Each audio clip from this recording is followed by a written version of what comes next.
A lot of people might not know that the number one killer of women, not just in India, but globally, is heart disease. So 1 out of 3 women are statistically likely to die of heart disease.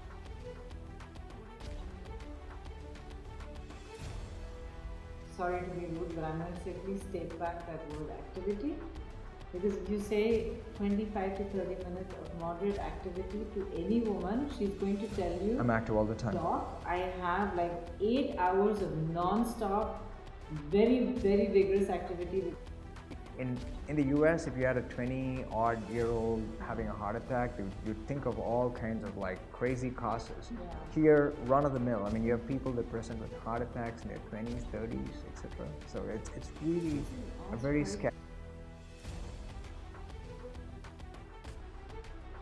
You know, in the distant corners of my mind, I'm aware that I know that I need to rest, I need to de-stress, I need to take care of myself. You know, I need to keep different aspects of my life balanced because it's good for my health. Women don't have the typical symptoms that men. Long term, what you're going to do for yourself matters way more than what I just did. And I apparently look into sure. And tell people that. So absolutely.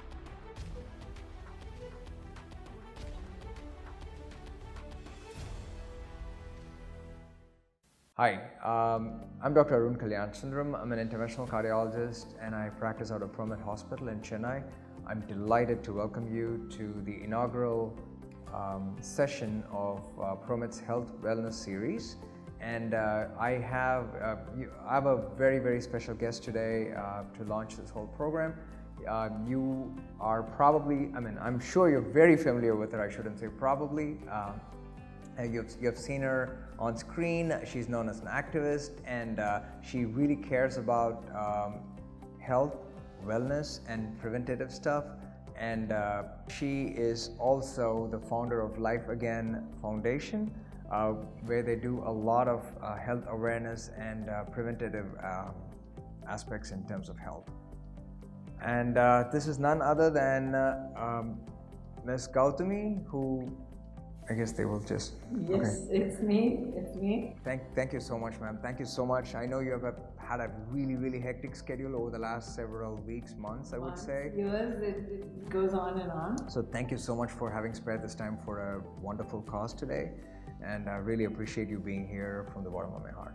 But thank you so much, Doctor. And I want to say that this is something that I absolutely have to do.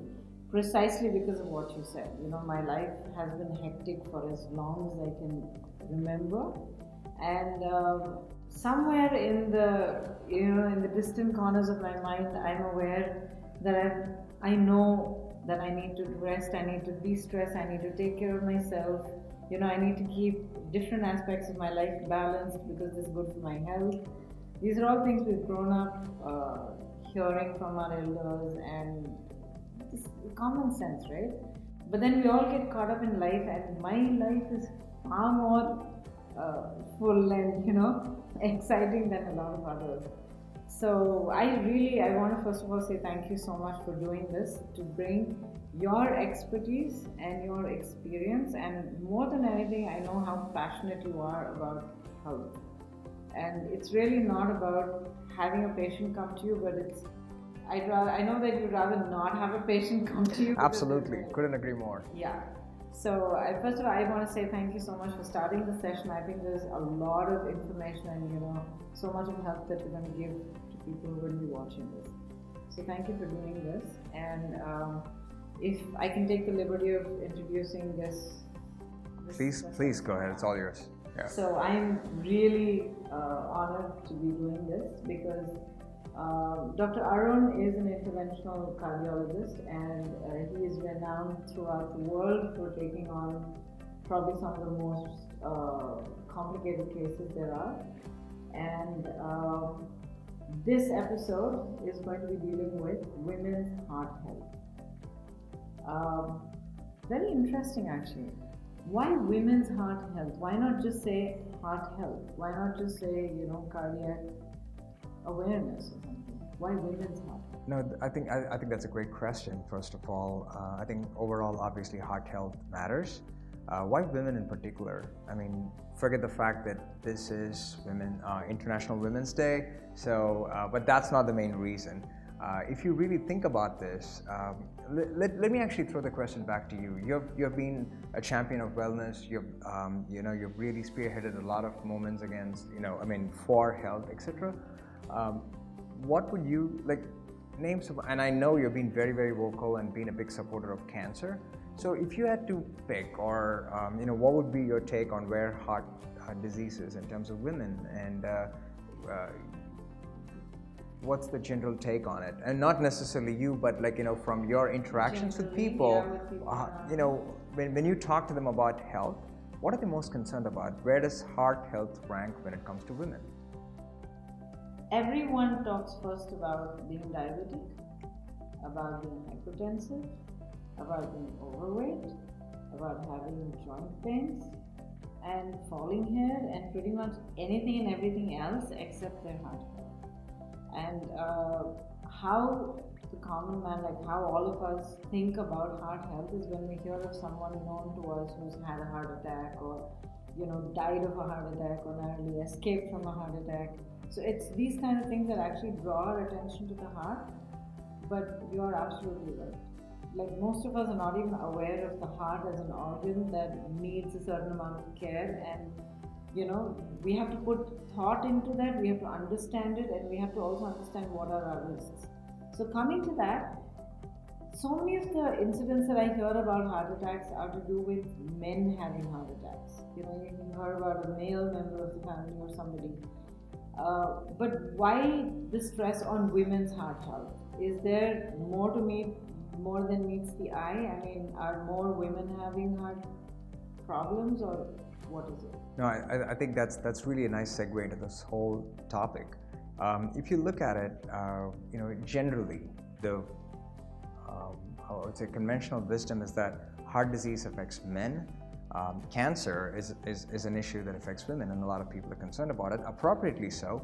But a lot of people might not know that the number one killer of women, not just in India but globally, is heart disease. So 1 out of 3 women are statistically likely to die of heart disease,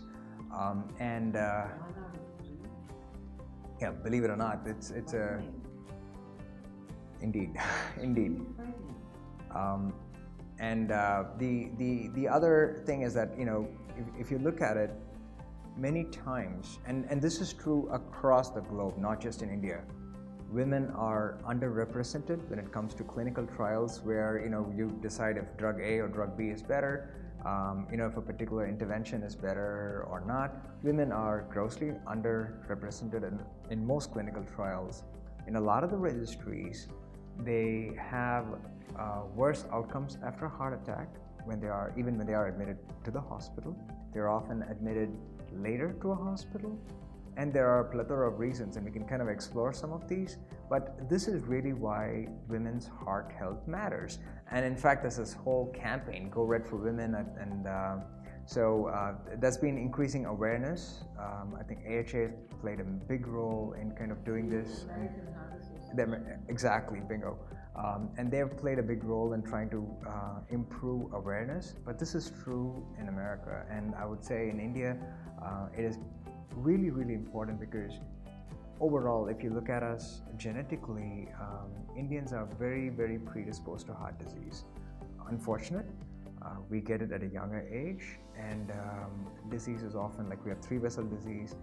In fact, when I moved back to India, it was almost staggering just to see the demographic in which heart disease typically occurs, not just in men but in women too. You have people at the prime of their lives. In the US, if you had a 20-odd-year-old having a heart attack, you'd think of all kinds of crazy causes. Yeah. Here, run-of-the-mill. You have people that present with heart attacks in their 20s, 30s, etc. So it's really a very scary fact. What's happening with cancer, because you have young women in their teens who are now developing breast cancer and other kind of female cancers. This is really scary. Okay.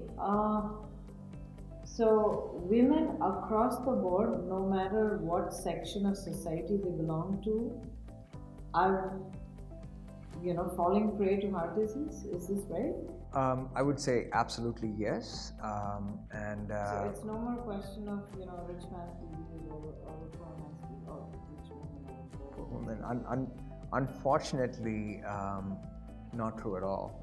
And up until menopause, like women are relatively protected. So if you look at the age of onset in general, it's a little later for women compared to men.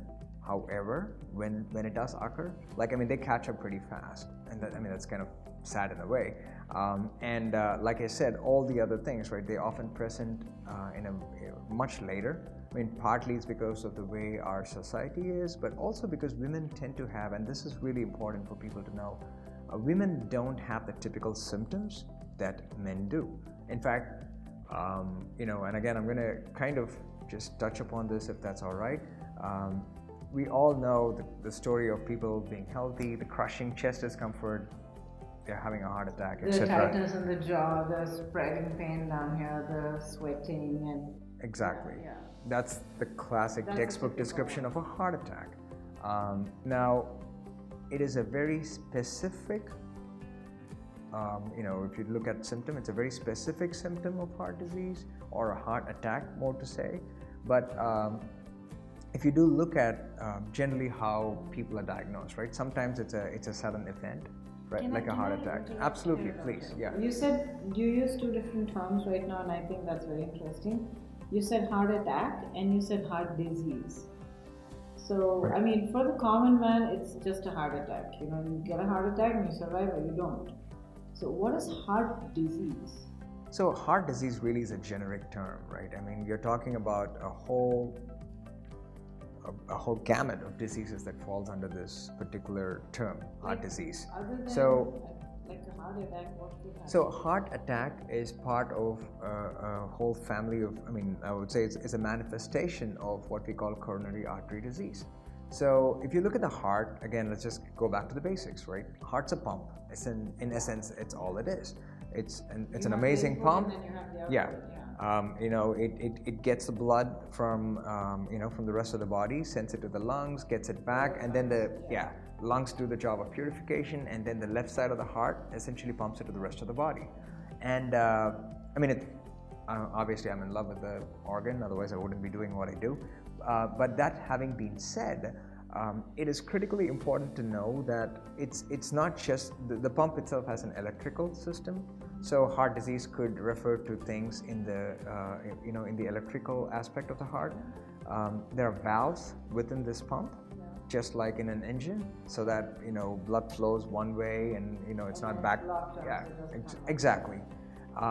And so you could have valvular heart disease, and then in general, when we talk about heart disease, what we refer to specifically is, and there are other kinds of heart disease too that I'm not touching upon, like in the disease of the muscle itself, etc.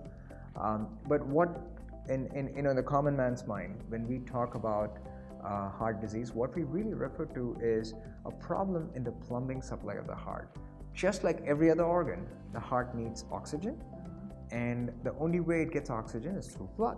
And so when you have a problem with this plumbing to the heart is what we refer to as coronary artery disease.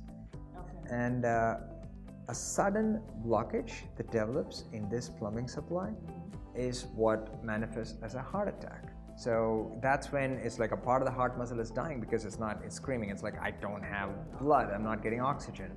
And that excruciating pain or that sense of discomfort, is that muscle actually it is actually pretty much dying. And that's when people have, that's basically a heart attack.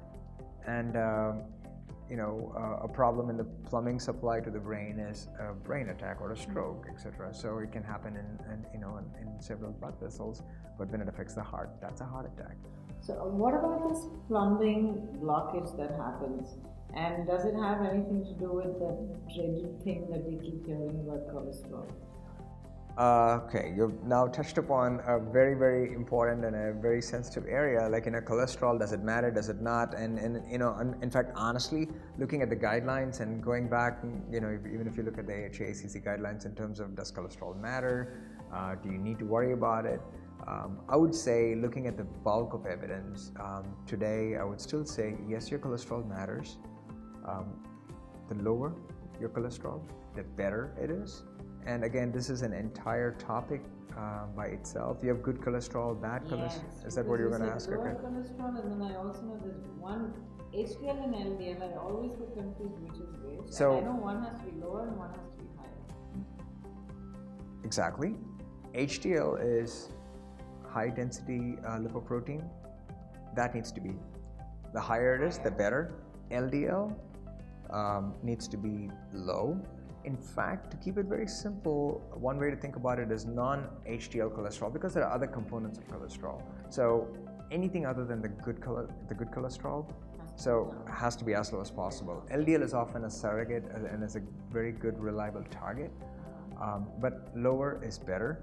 And obviously, a threshold for how low you go depends on what your risk category is. So if you know that you have heart disease, again, I know if you have coronary artery disease, to be specific, lower is better, because we know that correlates with outcomes. I don't want to forget the topic that we were on a little bit ago, and I think it's important, and I'll just touch upon that briefly. So the crushing chest pain, as you very nicely said, like with the radiation, to the left arm, jaw, sweating, nausea, this is classic textbook description of a heart attack. But unfortunately, most people don't present this way. And this could go anywhere from your belly button all the way to the jaw. You could have just a sense of discomfort. That's why I've heard of so many people who say that, no, I just have gastritis, or I have acidity, or gastric reflux, and they neglected, and then like a day later they're admitted for a heart attack. Okay. That is so true, and we always tell people, like, do not ignore these symptoms. I mean, yes, it could be that it's just gastritis, but if it's a sudden discomfort that's just ongoing, I mean, even if it is related to your GI system, you probably still shouldn't just sit on it if it's excruciating and bad. Sometimes it's not it doesn't always manifest as so heart attacks come under this category called acute coronary syndromes. So when we talk about CAD, or coronary artery disease, sometimes it can develop slowly over years, and in fact, in most people, what happens is that we don't realize it. And this starts as early as in your teens. Vessels start forming blockages slowly over time. The cholesterol that you brought up, you have some deposits inside the lining of those blood vessels, and it's a very slow and a chronic process. Typically, sometimes, these are referred to as plaques. These can rupture, and suddenly it's like a volcano that just erupts and the whole thing closes off, and that's when it leads to a heart attack. But the process itself, it's not like, oh, you're fine and your vessels are pristine until you are 55, and then all of a sudden you get a heart attack. Right. That's not how it works. So this is really why it's important that we start focusing on all these over many, many years, and preventive cardiac care matters a lot. You just said something very startling and scary. You said for a lot of people, these kind of problems start developing when they're in their teens. So you mean the cholesterol, the plaque buildup in the arteries starts happening when they're in their teens? Yep. What would the reasons for that be? So, partly, and in fact, this was kind of a startling discovery when people first noticed it, and unfortunately, wars are always bad. But one of the things that people learned from autopsy studies from the Korean War was, even in these kids essentially who were at war, and the soldiers, and who died unfortunately due to other reasons. But when they did do an autopsy, they found that even as early on in the late teens, people started they had these blockages. So partly it is nature at work, partly it's genetic, and obviously we as Indians are much more predisposed. And I did tell you, it's not once in a blue moon kind of story, but we often hear, and in fact I've personally taken care of patients in the last 2 years who have had heart attacks in their 20s. And again, there are two reasons why I think Indians are, there are a multitude of genetic factors that put us at an increased risk for heart disease. And secondly, there's this thing called lipoprotein small a, which is another, which is kind of a, we have more of that, and unfortunately it's not a good thing to have. Let me put it that way. Going back to women, oftentimes their symptoms are even more, how do I say this, non-classical. So it's not, oftentimes it's not chest discomfort, and this can happen in men too, just to put it out there. So not to say men always have classic crushing chest pain, not at all. So you can have sudden shortness of breath, or over time, you just realize I'm really feeling like super tired and fatigued, or sudden onset of like extreme fatigue, etc. So that's because probably the heart has been pumping less and therefore giving you less oxygen, and your cells will basically be. Yeah, it's so in fact if you look at the three symptoms that I said: chest discomfort, shortness of breath, and fatigue. Fatigue obviously is not very specific. Like, you can be tired because you didn't sleep, because you don't have enough, working all the time. Home and kids. Absolutely. But it's a much more common symptom of heart disease than the classic crushing chest discomfort. Women can have even more atypical symptoms. They could, they could be lightheaded. They could just feel like in their gut something's not right. I just don't feel normal. And don't ask me, maybe it's a sixth sense or whatever, but women can have, when people do say, it's not chest discomfort. In fact, I don't have chest discomfort, I'm not short of breath, but I just don't feel right. People have actually shown up with a heart attack when they have such symptoms. So it's really interesting because of the very atypical symptoms that women have. That's one of the reasons why, and plus, if you look at it, right, a man in our typical household who complains of chest discomfort or something like that, whoops, you got to go to the hospital. A woman says the same thing. Partly it's social, partly also because I think women just don't complain that much.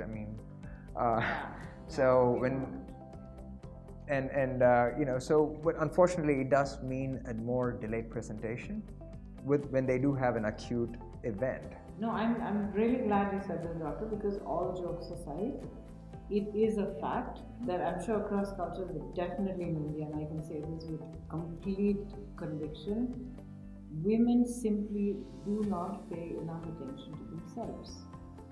They always put themselves last, and they always tend to prioritize, family's care. Or I see women around me every day paying attention to just about everything else around them, except themselves. Yeah.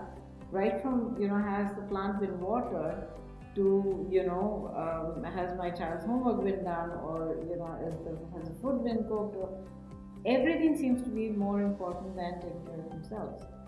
So, how would you suggest women start being aware of their heart health, and how does it tie into the rest of their overall holistic health? No, I think I wish I had a simple answer for that, but the first thing that partly it's about being aware that you are at risk. Just because you're a woman doesn't protect you against heart disease. I think that myth has to go. There was that thing that went around saying that because you have estrogen, you have a protection against heart disease, and it doesn't make sense. And we. Maybe a tad bit of protection, but it really, it's statistic. It's not enough. And postmenopausal, like I said, they quickly really catch up. But we have women, especially if you have other risk factors, and you kind of touched upon a lot of those. The key with heart disease, and number one, know that you're at risk. Number two, make sure you don't ignore your health. And just put everything else on at a higher priority list. I think it is important to have, at least have, you go to your doctor, get your regular checkups that you do as part of your other, I'm sure we probably don't do as good a job as in the West in terms of having our annual preventative health maintenance.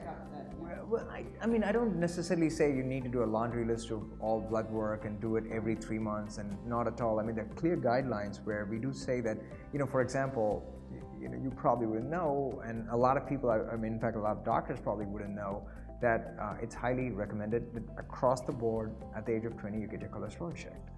How many of us have done it? I mean, I didn't do it when I was 20, no idea. And I was a medical I had student. no idea it was recommended at such an early age. Yeah, I mean, and there are very good guideline-based things that we could do as part of our, in terms of prevention.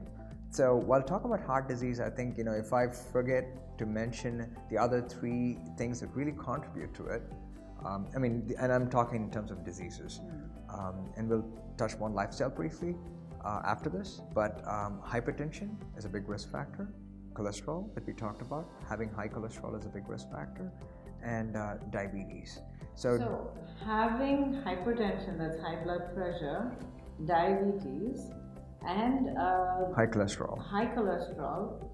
I can understand high cholesterol leading to heart disease, but diabetes? What does diabetes have to do with it? It does not, it's about sugar levels and insulin and the pancreas and all of that. What does it have to do with my heart? No, that's a great question, and I will tell you that of the three that I did mention, diabetes is probably public enemy number one. So in fact, diabetes is the biggest risk factor. And Indians are, we are the diabetic capital of the world. So yes. Everybody takes great pride in telling me whenever I go, oh, I have diabetes. And for all practical purposes, remember the guidelines that I told you about how low your cholesterol should be, how aggressive should you treat your blood pressure, etc. Diabetics, we put them in the same risk category as patients with known heart disease. So this really, again, I'm kind of like talking about diabetes now, and it's off a tangent, but I think it's important that people realize that this is critically important. I really think that's so important, because diabetes and hypertension, but I would say more than hypertension, diabetes is so much a part of our Indian psyche today. It's almost like if you don't have diabetes, then you're the odd one out in any gathering. So, and it's become accepted to say that, oh, you don't have it yet, you'll get it. It's become like that. So when something that's become almost as endemic as that, how do you start opening people's eyes to the fact that, of course, you make sure that you do everything to not become diabetic, but if you do, then you have to protect against heart disease, the number one risk. I'm going to make a bit of a controversial statement, and so I'm not talking about where, diabetes mellitus type 1, where people just don't make enough insulin, and those are, oftentimes, again, I'm, kind of generalizing this, but in most instances, that's kind of a childhood disease. They're just not making enough insulin. I'm not talking about that. But what we often refer to as the adult onset diabetes, or diabetes mellitus type 2, it is really a lifestyle disease. So just for clarity, so type 1 diabetes is happening because some biochemical process, something in your body is not working right, and it's simply not making enough insulin. The pancreas, so you have to give yourself insulin to keep balancing what your body needs. So that's type 1. So you didn't really do anything to deserve that, or you're not to blame for that, right? Mostly. Right. But type 2 diabetes happens because of your lifestyle, and you imbalance your lifestyle or your food or your lack of activity, whatever it might be, to an extent where the natural insulin balance of the body goes haywire. So it's really an issue of insulin resistance. Okay. So your body makes insulin, but essentially the rest of the stuff isn't working, and it's kind of resistant to how insulin is supposed to act. So again, I just we're not blaming anybody for anything. So whether it's type 2 or type 1. Too nice. I totally blame people for things that they do to themselves. I blame myself for things I do to myself. And when I talk to people, as you said, I do a lot of work raising awareness about cancer. Started with cancer, but now for a while now I've been talking about NCDs. Because I've realized that the danger that NCDs present to people is far greater than cancer alone does. Absolutely. And NCDs, I think the biggest crime that anybody commits when they get an NCD is that it's preventable through lifestyle changes, management, being responsible for yourself. NCDs being non-communicable diseases that are like, heart disease and diabetes and hypertension and things like that. No, that's so true. But again, it's partly, I think, a lack of awareness. And one of the, I didn't realize this, and this is a story from several years ago. I'm very, very passionate about tobacco cessation. So I had this. That means don't smoke. Yeah, don't smoke. Yeah, thank you for putting it out there. Don't smoke. Don't chew tobacco. Don't smoke. Don't have anything to do with tobacco. I had a patient of mine, and this was back when I was in the States, and the typical guy who lived a rough life, smokes, has PAD, this, that, came in with this heart attack, a peripheral arterial disease, came in with a heart attack, overweight, and the first thing, in fact, he was a smoker, big time, and I did my usual spiel about you got to quit smoking, blah blah blah, and when he came back, in follow up, he said, "Doc, I just want to let you know, I quit smoking." I'm like, "Wow, just like that, you just did?" I was like, "Doc, I don't know if you remember what you told me." I'm like, "What?" I say this a lot to people, and he said, you told me, this is all done. You fixed up the heart. You put in stents. You arrested the heart attack, and you protected all the stuff. But long term, what you're going to do for yourself matters way more than what I just did." And so when people do have a heart attack or any kind of a problem, and what the doctor does, even in terms of a life-saving procedure, such as putting in a stent during a heart attack, that is essentially just fixing the problem at that time. And moving forward, when you have a heart attack, or if someone puts in a stent, or you have bypass surgery, etc., it's like you've had a car accident and someone has just fixed the car. It's a body shop essentially, right? So that is okay, but after that, it's still your car, and you have to learn to drive the car responsibly. Make sure you obviously take your car for annual maintenance. You don't drink and drive. You don't do other crazy stuff. So it is responsible.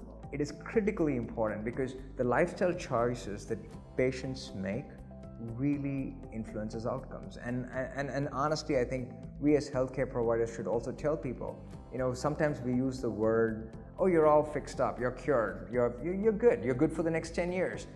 Trust me, no doctor, nobody on earth can ever guarantee and tell you you're all fixed up, etc. Because this will never happen again. Nobody can ever give absolutely you not. So yes, we can do everything that we know in today's day and age, to the best scientific data, everything, and do things optimally to the best of our ability. But it still is critically important that we, it's not a guarantee. You got to be careful. I think it's like, there's a delicate china mug that breaks, and you put it together, you glue it in with araldite, and then you tape it up, and then you hold it till you think that it's sealed, and then when you take the tape off, it's still got to be sealed. So I think it's like when you do these kind of procedures, you've had a bypass surgery, you've had stents put in, or anything, like an angioplasty, right? Yeah, angioplasty, something like that. I think it's up to the patient to take care of themselves, to make sure that they're maintaining healthy practices, so things don't go back to the way they were before. Because if I'm not wrong, all of the good that the doctor does can be completely reversed with poor lifestyle choices. Absolutely. Being irresponsible. True.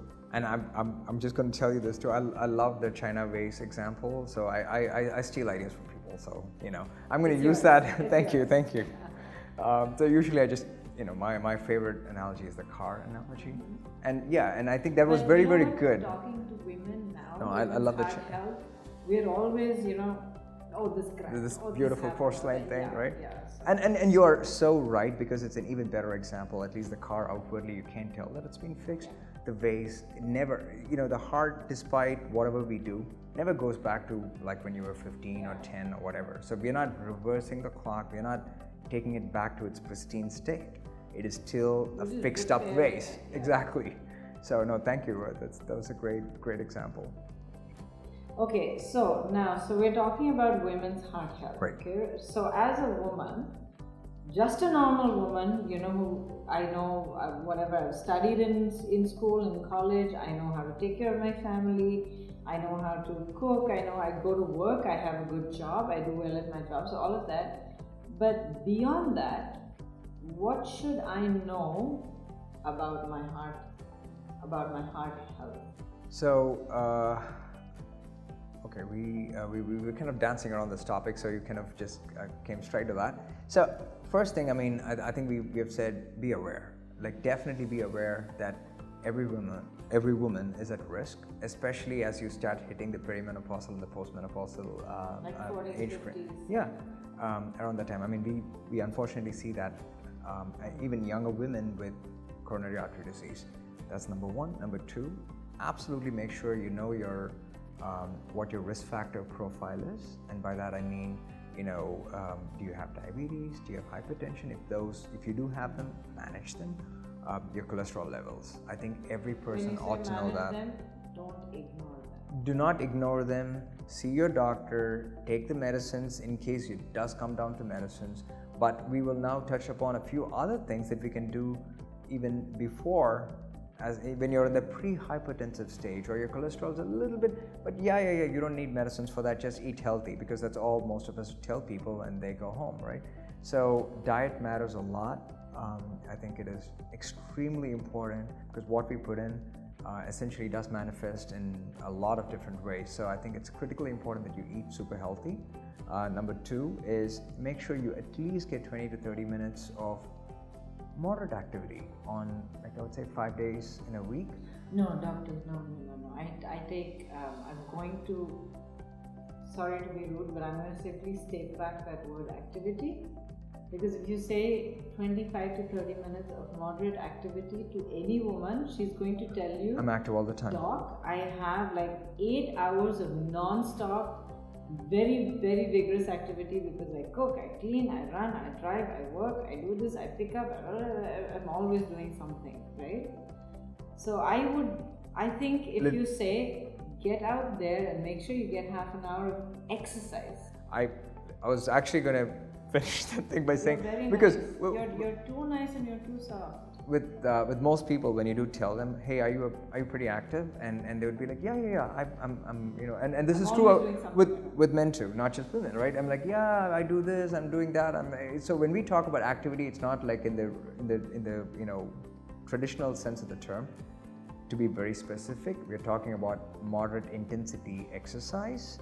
So, and whatever floats your boat. If you like dancing, do that. If you like, to do HIIT, do it. If you want to run, do it. At least walk. High intensity interval training. But at the very least, walk at a moderate pace for at least 20 to 30 minutes. If nothing else, you could do that. And you should do this most days of the week. Like I said, 5 is the target. Can I make a suggestion to Absolutely. Something that I really enjoy doing. I went through a time during my pregnancy where I had toxemia, and I was 200 pounds when I delivered. So that's a lot of weight. And I didn't know how to handle it, because my entire life I'd never crossed 60 kilos. Wow, okay. So I just ballooned up, and I had no idea how to manage myself. Till one day I realized exactly how much weight I'd put on when I saw a photograph of myself. Mm-hmm. And then I took a decision, and then what I started doing was, I realized that the biggest influence on my body is what I'm putting into it, which is food. Food is the only weakness that I could have, because I have a very sweet tooth and things like that. So I started looking at my diet, and I shifted to eating in a pattern that I found made my body feel very comfortable. So I was doing 4 to 5 small meals. I call them katori meals. So I get a katori that's a bowl of, say an average size, and I just keep filling that with food once or twice, depending on how hungry I am.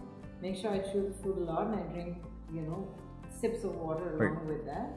And once I stopped eating like large meals, I found that I was more hungry at even intervals. So then I realized that my body is getting food at regular intervals, so my metabolism was kind of being even. And the biggest thing is, I started losing weight.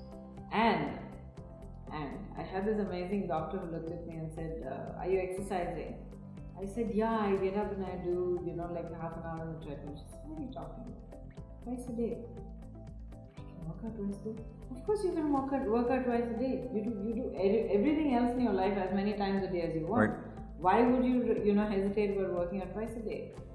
So what I did was, I did a lot of research and I started looking at cardio exercise routines. Right. And I found this amazing lady who just changed my life, and her name is Jane Conner. And she has an incredible number of routines: low intensity, high intensity, strength, fitness, stretching, relaxing, yoga, all kinds of things. So I found things that worked for me. And religiously, every morning and every evening, I would do 45 minutes workout with her, and then 45 minutes on treadmill, running, walking, whatever. First of all, thank you for sharing that with the audience, because I think it's not just the normal people that deal with all these issues. Celebrities too. Oh no, I'm very normal, because I was doing this. I just lost my parents. I was dealing with a lot of emotional stuff, and I'm sharing this not for sympathy, but just to say that even when you're going through the lowest period of your life, right, you can still find ways of taking care of yourself, because there are always reasons why you need to be healthy. Absolutely. And my reason for needing to be healthy was so I'm not saying this, I'm not asking for sympathy, but I just wanted to say that even when you're going through the darkest, most difficult, challenging parts of your life, you still need to take care of yourself, because there's a reason for you to continue to be standing. Yeah. And my reason was that I had a baby daughter who was dependent on me for everything. And so I found ways to start feeling better about myself. I found ways to be more comfortable in my skin, because having that kind of weight has a lot of complications. So it was not about looking pretty or being slim or being glamorous. Nothing. That was the last thing in my mind, because I had seen so much of ill health in my life, people around me. For me it was, I need to be healthy because I do not want to be ill. I don't want to feel sick. When I get up in the morning, I want to be free of pain. I want to be bright. I want to be filled with energy. I want to look ahead to the day with anticipation. Not moaning and groaning and I don't want to do that, because I think that's not the point of life. So for that, I just started finding things to do that will make me feel better.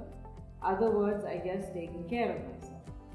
First thing was my diet, then my exercise, and then once I started looking at myself in this kind of an analytical manner, I found that I started thinking differently about life. I started becoming more progressive, productive about problem solving now. The reason I'm going into that, because I think the way that you look at yourself and the way that you look at the world around you has a lot to do with how you treat your body and your health. So true. And again, exercise by itself, it also helps improve your mood, and that's something else that I did want to bring up. And especially, the way our society is, etc. And you very beautifully put it out there, right? Women often just neglect themselves at the, just for the sake of others. And mental health is still kind of frowned upon, and that's an entire different topic. But it is important that you do address and make sure you're not getting into any kind of a negative kind of thing that might lead to depression, etc., because that is going to affect everything. So definitely, I think mental health needs to be focused on. It's important to stay upbeat, whatever it takes. And exercise would, besides all the other positive effects, it definitely helps elevate your mood. You do feel better. Endorphins? Yep. Thank you. So it boosts endorphins, that's the happy chemicals in the Absolutely. brain. And definitely take care of your mental health. Make sure you get enough sleep. This is something that I think a lot of us busy people tend to ignore. Guilty of being a poor sleeper, and only things I can say is that the times when I do get like a few days continuously of good proper sleep, which is like a minimum of 5 to 6 hours at least. Right. It makes such a huge difference to me, you know, to my mood, to the way that I look at problems, to the way that I just live. I just feel so much better. And poor sleep, sleep apnea, and a lot of other sleep issues can actually affect your heart. So it is not, you know, sleep is one of the most underrated, important things that we could do to our lives. So definitely make sure you get enough sleep. If you can just set aside a little bit of time besides the exercise too, something that really helps is whether it's yoga or if you can do a little bit of meditation, whatever it takes, like 5-10 minutes in a day. I think it helps calm you down. It's good for the heart. It's good for your overall, mind, body, soul, the whole thing. Could it be something like, say, painting or sketching or something that anything that's kind of a cathartic kind of a thing, like gets out all the evil, bad humor, and you're just kind of focused on good stuff. Something that's where you're just focused on something singularly. I mean, for me, honestly, doing CTOs many times, it just puts me in the Zen phase where I'm not thinking of anything other than that. That's the only time when I'm absolutely not like the chronic total occlusion, the CTO, 100% blockages that I do. It honest to God, it puts me in a very Zen state. Normal human beings will be happy painting or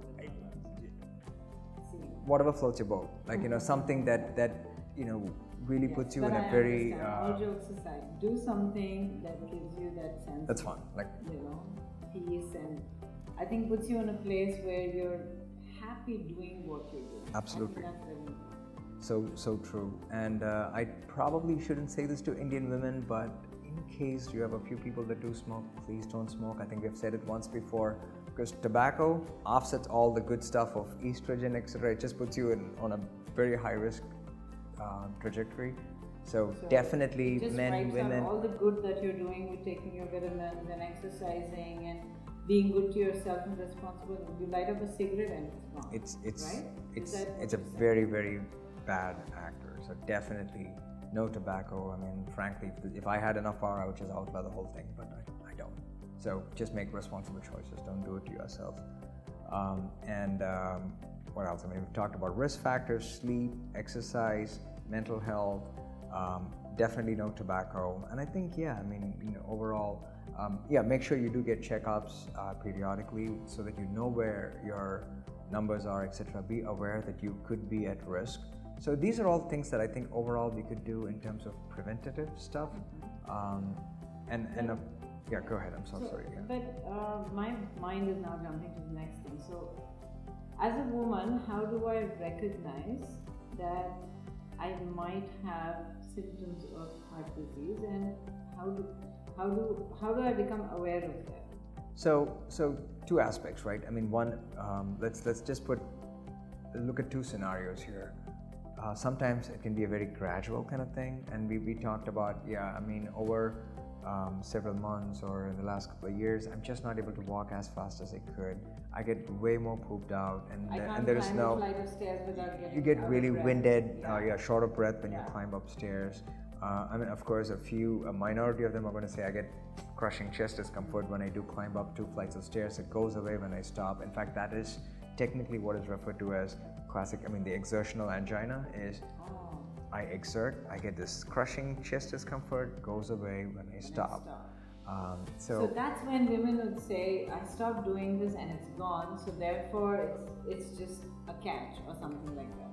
Yeah, exactly. So you could find out all kinds of other, and many times it's not even this angina, it could just be shortness of breath, it could be fatigue. I could climb up 3 flights of stairs, no sweat. Now, I'm like really tired. End of the day, I'm like way more pooped out. Or things like I just don't feel like myself. Any of these symptoms, it could be pretty non-specific with women, and that's the key thing. It's worth checking out. If you're feeling it long enough, consistently enough, and to an extent where it's making itself felt, when it makes difference to your life. It doesn't feel right. Yeah. It just doesn't feel right. You definitely should go see a doctor. Absolutely. The only times we kind of don't take chest pain seriously, and that's almost a never, but I would say is If a very low risk person comes with fleeting chest pain that is like a shooting thing that just happens once in a blue moon that's sharp, it's probably not your heart. But I mean, trust me, having seen this enough number of times, I don't ignore symptoms when people, you got to assume the worst unless proven otherwise. Now, this is all when things are in a chronic kind of state. Now, of course, if you are otherwise healthy, but you do have, let's say, a risk factor here or there, or if you're at risk at all, and if you have any symptoms, like just mentioned, right? If you have suddenly, chest discomfort, shortness of breath, you're just fatigued for the last day or two, abdominal discomfort, sudden giddiness, it could be fairly atypical, but if it's something that's happened in the last, let's say, minutes, hours, a day or two, please do not ignore these symptoms. Heart disease can manifest in a lot of weird ways, so just be aware of that. And if you do have it, what should you do? I mean, I think that's probably a very fair ask. That's my next question. Sorry, didn't mean to steal your thunder there. So I would say, I mean, if you are at any time, and this is true whether you're a man or a woman, do take a full aspirin. Please do not drive. If you do suspect that you ever have absolutely. You should have someone else responsible. I mean, if you are close to a hospital, if you have access to an ambulance, I mean, of course, there's a number where you can call people. If you think they're going to get to you within a very short span of time, call for an ambulance. Otherwise, have someone trusted that can drive and take you to the hospital. And even if, let us say, 2 out of 10 times is only if you are having a heart problem, 8 out of 10 times it's not. You do not want to miss a heart attack. It's absolutely, So that's probably the key thing that I would say. I also want to say that sometimes people just say, oh yeah, I just take a sublingual nitrate and it goes away. Nitrates are not life-saving. Actually, aspirin is what you should take if you are having chest pain. Nitrates just relieve the symptoms. They don't treat the underlying problem at all. Oh, okay. So take an aspirin, head to a hospital. So I have a question now. So if a woman has had heart disease, gone to the doctor, gotten diagnosed, and been treated for it, so to whatever extent, surgery, non-surgical, whatever it is. So post that episode, how does she go on with life? I mean, you still have to address all the risk factors that we talked about, right? I mean, depends on. I mean, I'm going to kind of preface that answer with a few caveats here. So one is it depends on what state your heart is in at that time. Hey guys, do you need to stop? Okay. It depends on what state your heart is in at that point, right? If you've gone early on, let's say it was a heart attack and it's fixed, or if it's an elective kind of a procedure, you've had it all done. We refer to a term often known as EF or ejection fraction, which means okay, how well is your heart pumping? It's really just a term for that. If it's normal, it means your pump is pretty good. It didn't take a big hit. Now, if let us say you for whatever reason the heart itself has gotten weaker because of lack of blood supply or heart attack or heart failure, whatever, then obviously some of these things don't apply. But I would say overall, make sure you will need to be on medications once you've been diagnosed with heart disease. Unfortunately, some of these medicines are for life.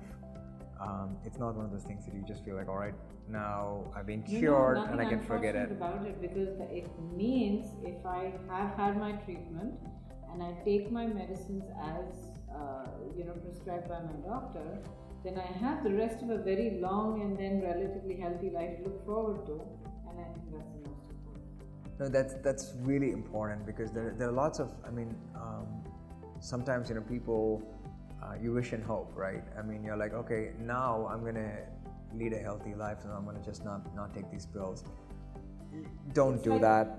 So I've spoken to a lot of people, and I've had them say things like, oh, if I take a lot of medicines, I feel like I'm unwell. I feel sick if I take medicine, so I'm just going to pretend that everything's fine. I don't have to take medicine.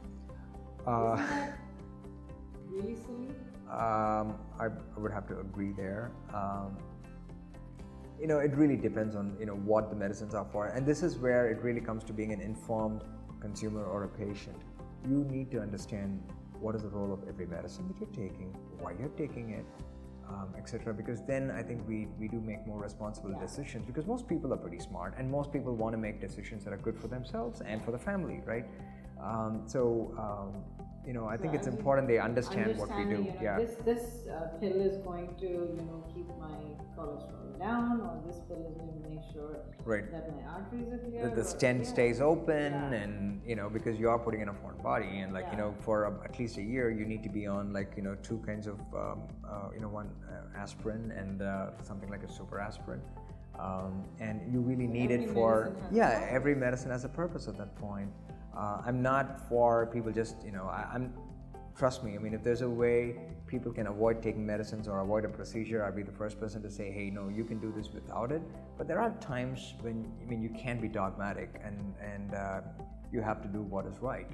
So, some medicines are absolutely critical, especially once you've been diagnosed with heart disease. So you also have to make sure you do see the doctor. Don't just disappear or say, okay, I've had bypass surgery, so now I'm going to not see anyone anymore. Make sure you do your follow-ups. And I think, and you're absolutely right. Just because you've been diagnosed with this it's not a death sentence. You can still lead a very... That needs to go directly to just because you've had heart disease or you've had a stent or bypass surgery or been told that you might have blockages, that's not a death sentence at all. You can still lead a very, very long and productive life as long as you're careful. And I don't just mean restricted activity or that you can't write. No, I mean a very good, functional, normal life. As long as you kind of play by the rules. Just make sure you got to do a few more things, right? You got to take the medicines, do the follow-ups, still continue to exercise, eat healthy. Risk factors. Sensible. Right. It's just that's it. Absolutely. So no, I think those are really, really important. And in fact, today, even if you're advanced in with pretty bad blockages, etc., or valve issues, technology has gone, and people we have the skill sets, and there's enough good technology that goes along with it, that almost anything can be taken care of as long as it's timely. My whole favorite thing is about and one of the big reasons I even came back was just about blockages where people just said, oh, nothing can be done. You just can't walk because you have blockages and you're going to get chest pain and you're at max medicines. Pretty much anything can be opened in today's day and age in a very safe manner. Good to hear that. It's so good to have a doctor tell us that, because you're right. It's too often that patients are being told that there's nothing that can be done for you. And don't take that as an answer at all, because honestly, we have good options. And also, this is more of a cultural and a mindset thing. And my own mom has kind of said this too. It's like, oh yeah, I've reached the age. I'm like, I'm good to go. I'm like, don't. Oh my God, that makes me so and especially happy. Women, for whatever reason, I hear this more. Aunts and my mom and a couple of other people have just said, yeah, I'm ready to go. I'm like, no, you're functional, you're good. It's I think in the West, people almost sometimes just refuse to accept that. You have good 80-year-olds who are like, I love trekking. And here we have 60-year-olds that say, all right, I don't really want to do more. I'm ready to. You're absolutely right. My father had, you call it a cabbage? Yeah. Yeah, okay. So if you could explain that. Cabbage is coronary artery bypass grafting. So when you have a blockage, you just bypass the blockage. Stenting is when you open the main road itself. Bypass is when you put in a bypass road. And he had, I think, 3 complete blockages, and then the 4th was pretty bad. And when he had this, he was about 85 years old. And the only reason that I think he survived that and he came back to us and he lived for a while after that was because he was in the US when this happened. And they did not give up on him. They treated it as a very matter of fact, and they said, yes, this is gentleman, this is his age, this is his condition, what's treatment, let's get it done. Whereas in India, we would have heard that, no, prioritize someone younger, because their time is done, these people need to get the attention. So I think culturally and attitude-wise, this is something that we have to change, because life at any age is precious. Absolutely. No, I couldn't agree more. Couldn't agree more. So I want to say, is there anything else that you think that you'd like to? I think we've pretty much covered the whole. At least the main things that we did want to, cover today. I'm sure there will be questions, so feel free to ask if you do have any questions, comments, feedback, anything else. Would love to answer them.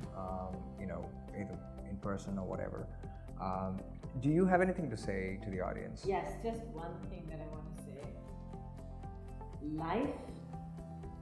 Life is beautiful. In spite of all the troubles, in spite of all the tragedies, in spite of all the setbacks, the failures, disappointments, life is beautiful. And as long as you're alive, you're breathing, you should live life to the fullest. So for that to happen, if you're healthy in your body, your mind will be strong enough to face anything. So just take care of yourself because you are worth it. You deserve to live your life to the fullest, no matter what anyone else around you does. So be good to yourself because you are worth it. You are worth it should become everybody's mantra. Keep repeating it to yourself because it's absolute truth. Take care of yourself, your heart, your mind, your body, and just live life. I do have one thing to say, and not specifically to the audience, but I do want to thank you on behalf of Promed and the audience. Really, I know you've had a really hectic, and I mean this from the bottom of my heart, like I said. But definitely the last few months, and ever since I've known you, you've been running around like crazy, and you don't even know if I should say this, in front of the thing, but you are the last day, for example. Despite such a hectic schedule, thank you so much for taking the time. And I think the only reason you do what you do is because you're passionate about prevention and about health. And I really want to thank you on behalf of everyone, really. Well, I will be gracious and say you're welcome, but I would also like to say that this is something that I wanted to do, and more than want, this is something I need to do. Because you are a doctor with a wealth of experience. And you have a passion to save lives, and not just the lives that have come to you, on their last gasp of breath, but lives that are not even, had any problems and are healthy and should stay healthy. Right. And I respect that passion to protect life. Thank you so much. You bring such incredible experience and talent to this, and that is a credibility and basically just a voice that you should listen to. And my mother always used to say this. How do I translate? Okay. It's basically in Tamil, when you say it, sila perukku sonna theriyum, sila perukku pattadhaan puriyum. So when you tell some people, they'll learn and listen. But some people listen and understand only after they get whacked on the head. No, but so don't wait for that. Yeah, it is so true. We do tell people this in a different different words. Really, it's like you should do everything you can to prevent getting on the cath table or the operation table.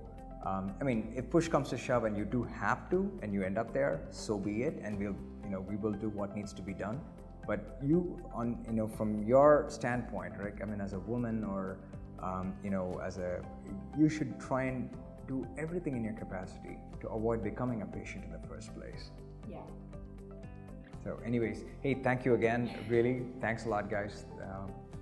Thank you, everyone. Thanks for watching. Pleasure. Thank you so much, and please